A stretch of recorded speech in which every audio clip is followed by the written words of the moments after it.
नमस्कार. Maharashtra police news 24 शोध सत्याचा त्याला वास्तवाची धार. आपल्या विशेष महिला सक्षमीकरण या पॉडकास्ट मालिकेमध्ये आपले मनपूर्वक स्वागत. आज आपल्या भेटीला आलेल्या आहेत एक यशस्वी महिला उद्योजिका, जिद्द, मेहनत आणि आत्मविश्वासाच्या जोरावर स्वतःची वेगळी ओळख निर्माण करणाऱ्या श्रीमती सीमा संतोष अग्रवाल, ओनर अग्रवाल वडेवाले सेंटर. एका सामान्य कुटुंबातून व्यवसाय क्षेत्रात यशस्वी वाटचाल करत अनेक महिलांसाठी प्रेरणास्थान बनलेल्या सीमाताईंचा संघर्ष, त्यांचे कष्ट, व्यवसाय उभारणीमागील प्रवास, आलेली आव्हाने आणि त्यावर मात करत उभारलेले यश, हे सर्व आज आपण त्यांच्या स्वतःच्या शब्दात जाणून घेणार आहोत. त्यांचा हा जीवन प्रवास केवळ व्यवसायाची कहाणी नसून महिलांनी स्वबळावर उभे राहत समाजात स्वतःचे स्थान निर्माण करण्याचा प्रेरणादायी संदेश आहे.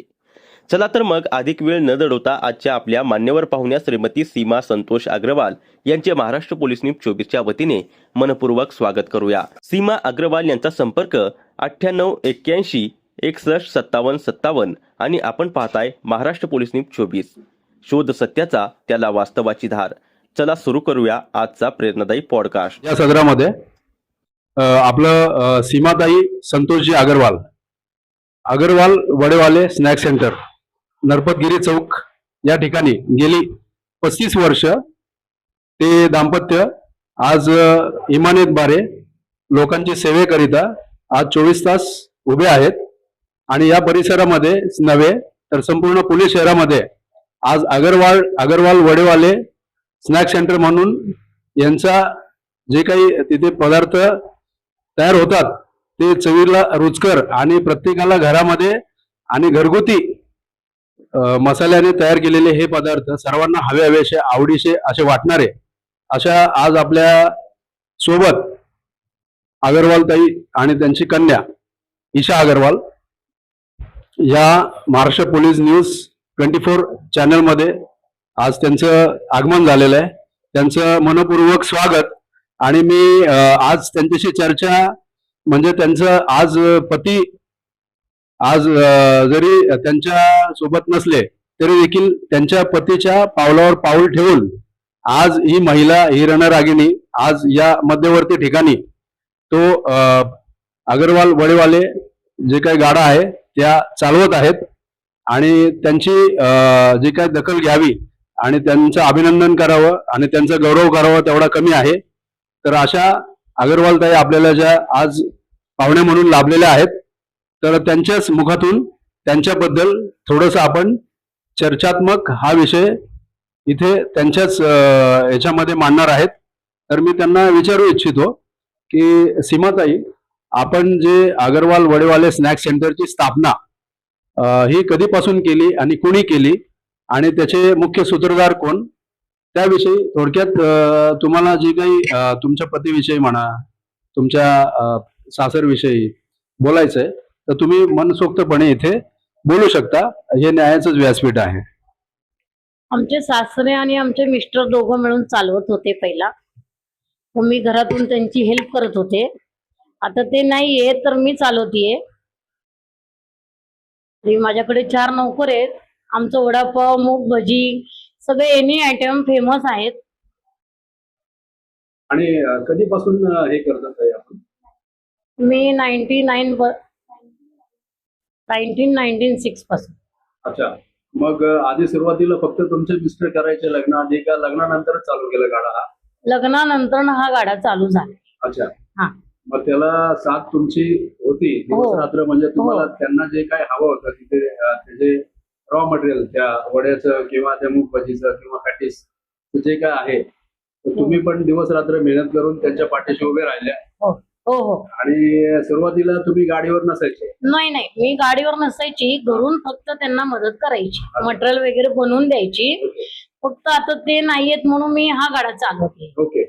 आणि कधी ते म्हणजे हे झालं त्यांना ना किडनी फेल झाली. ईश्वर त्यांच्या आत्म्यात शांती देव, ईश्वर चरणी प्रार्थना.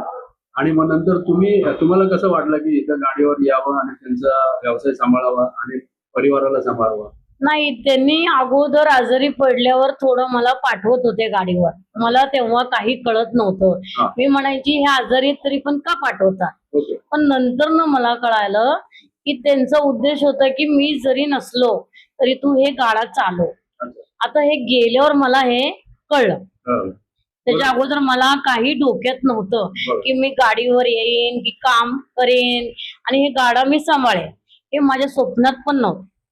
चला, म्हणजे ते जरी आज नसले तरी पण त्यांच्या आठवणी आणि त्यांचं जे काही कर्तृत्व आहे आणि त्यांनी त्यांच्या पश्चात परिवारासाठी जे काही करून घेऊन आज ह्याच्यामध्ये ईश्वराच्या सानिध्यामध्ये आहेत आणि आपल्या सोबतही त्यांचा आत्मा आहे आणि त्यांच्या आत्म्याचे पण ब्लेसिंग आपल्या सोबत आहेत. त्याच्यामुळे तुम्ही तटस्थ या सर्व परिसरामध्ये उभे आहात आणि हे जे काही तुमचा जे मसाला वगैरे करता, मग कसं हे मुली वगैरे मदत करतात का तुम्हाला? मुली नाही, मसाला तर मीच बनवते. त्यांना एवढं येत नाही अजून. अच्छा. मसाला वगैरे मीच बनवून देते. मसाला टेस्टी असेल तर माल चांगला चवदार बनतो. हो.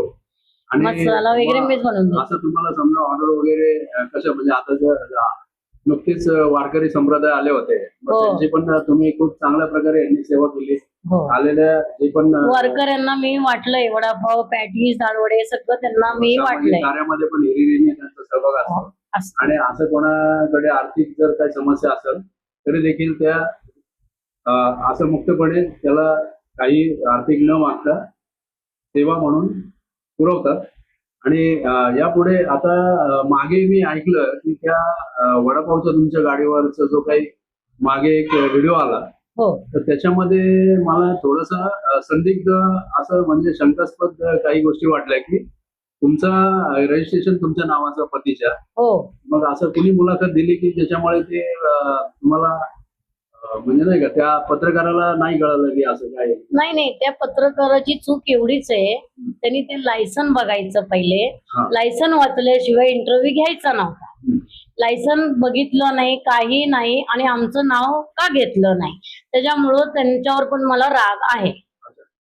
त्यांनी पहिलं बघायचं की ही गाडी कोणाची, पूर्ण चौकशी केल्याशिवाय त्यांनी हा व्हिडिओ व्हायरल करायचा नव्हता. तर आपण प्रशासन आणि पोलीस बांधवांना देखील विनंती करू की हा जो काही बनावट जो काही व्हिडिओ यांच्या विरोधात्मक स्वरूपामध्ये टाकलेला आहे तो त्वरित डिलीट करण्यात यावा आणि त्याला समज द्यावी त्या पत्रकाराला, त्या चॅनलवाल्याला, की असं कुणाचं ऑथोराइज रजिस्ट्रेशन किंवा परवाना न बघता कुणाच्याही जाहिरात अशा प्रकारे देऊ नये, अन्यथा त्याच्यावर कारवाई करण्यात यावी अशी आमची पोलिसांना देखील विनंती आहे. आणि अजून आपल्या पतीबद्दल किंवा घरच्यांबद्दल काय आपण बोलू इच्छिता?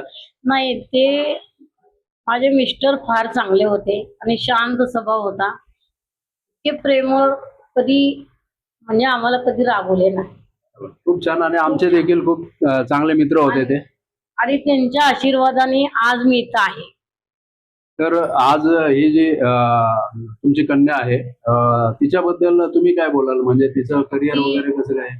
ती बी फार्मसी झाली आहे, तिला जॉब बघणार आहे. तिच्या पप्पानीच तिला शिकवलं आहे आणि ती फार हुशार आहे आणि पप्पांची मम्मीची सेवा फार करते ती मुलगी. खूप छान. एक मुलगा बी करू शकत नाही तेवढं तिने तिच्या पप्पासाठी रात दिवस सेवा केलेली आहे.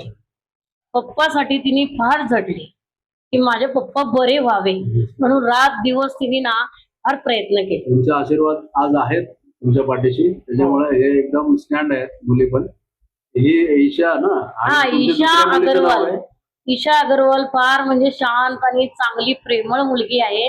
कशिश अगरवाल ही माझी छोटी मुलगी आहे. तिचं काय शिक्षण वगैरे ती काय? 12वीला आहे. ही मुलगी माझी फार म्हणजे फार हुशार आहे. बरं, देवाने तुला- मला ही मुलगी दिली, मला धन्यवाद तर वाटायला पाहिजे खूप देवाचे. छान. हो हो हो, देवाचे आभार मानायला हो. तेवढे कमी. बरं, तर- ईशाला आता मी बोलायला सांगेन की तुझ्या मम्मी पप्पांच्या या अगरवाल वडेवाले स्नॅक सेंटर बद्दल तुला काय बोलायचं? आमच्या पप्पांनी हे खूप मनापासून धंदा सुरू केला. त्यांची एकच इच्छा होती, ते असं फेमस व्हावे, त्यांची ही गाडी फेमस व्हावी, त्यांची मेहनत सगळ्यांना दिसून यावी. आणि आमचा जो वडापाव आहे आणि भजी पॅटीस जे काही आम्ही विकतो ते सगळ्यांना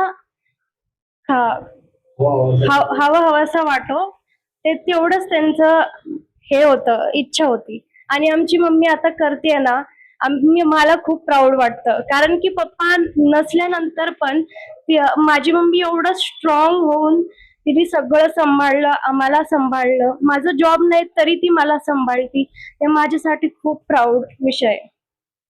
खूप खूप अभिनंदन. आणि खूप कमी वयामध्ये तुला चांगला आईवडिलांविषयी तुझ्या आईवडिलांच्या जे काही प्रेरणा आणि आईवडिलांची जी शिकवण आहे, संस्कार आहेत, जे या दोन्ही मुलींमध्ये आहेत, तर यांचं जे काही वडेवाले आज म्हणून ते फेमस आहेत संपूर्ण पुणे शहरामध्ये. तर या अगरवाल वडेवाले स्नॅक सेंटरचं येणाऱ्या भविष्य काळामध्ये असाच जनतेचा त्यांना प्रतिसाद मिळावा, अशीच त्यांच्या गाडी सोबत गर्दी राहावी आणि अशाच ऑर्डर त्यांच्या लाखोंनी त्यांचं इन्कम असंच पुढे निरंतर चालू राहावं आणि या अगरवाल वडेवाले स्नॅक सेंटरचं मोठ्या हॉटेलमध्ये रूपांतर व्हावं, हीच ईश्वर चरणी मी प्रार्थना करतो. आणि असंच जनता जनार्दनांनी यांना साथ द्यावी आणि जे काही प्रशासन आहे किंवा जे पण काही नागरिक आहे त्यांनी त्यांना सपोर्ट करावा आणि त्यांच्या पाठीशी उभे राहावं. आणि आज ही धडाडीची महिला अशाच कितीतरी ज्या काही माता भगिनी आहेत त्यांनी देखील यांचा आदर्श घ्यावा आणि यांच्या मागे त्यांनी पण स्वतःचं एक अस्तित्व निर्माण करावं, असं मी ईश्वर चरणी प्रार्थना करतो. आणि यांच्या पुढच्या वाटचालीस माझे खूप खूप सदिच्छा, शुभेच्छा आणि मनापासून ईश्वराचे धन्यवाद.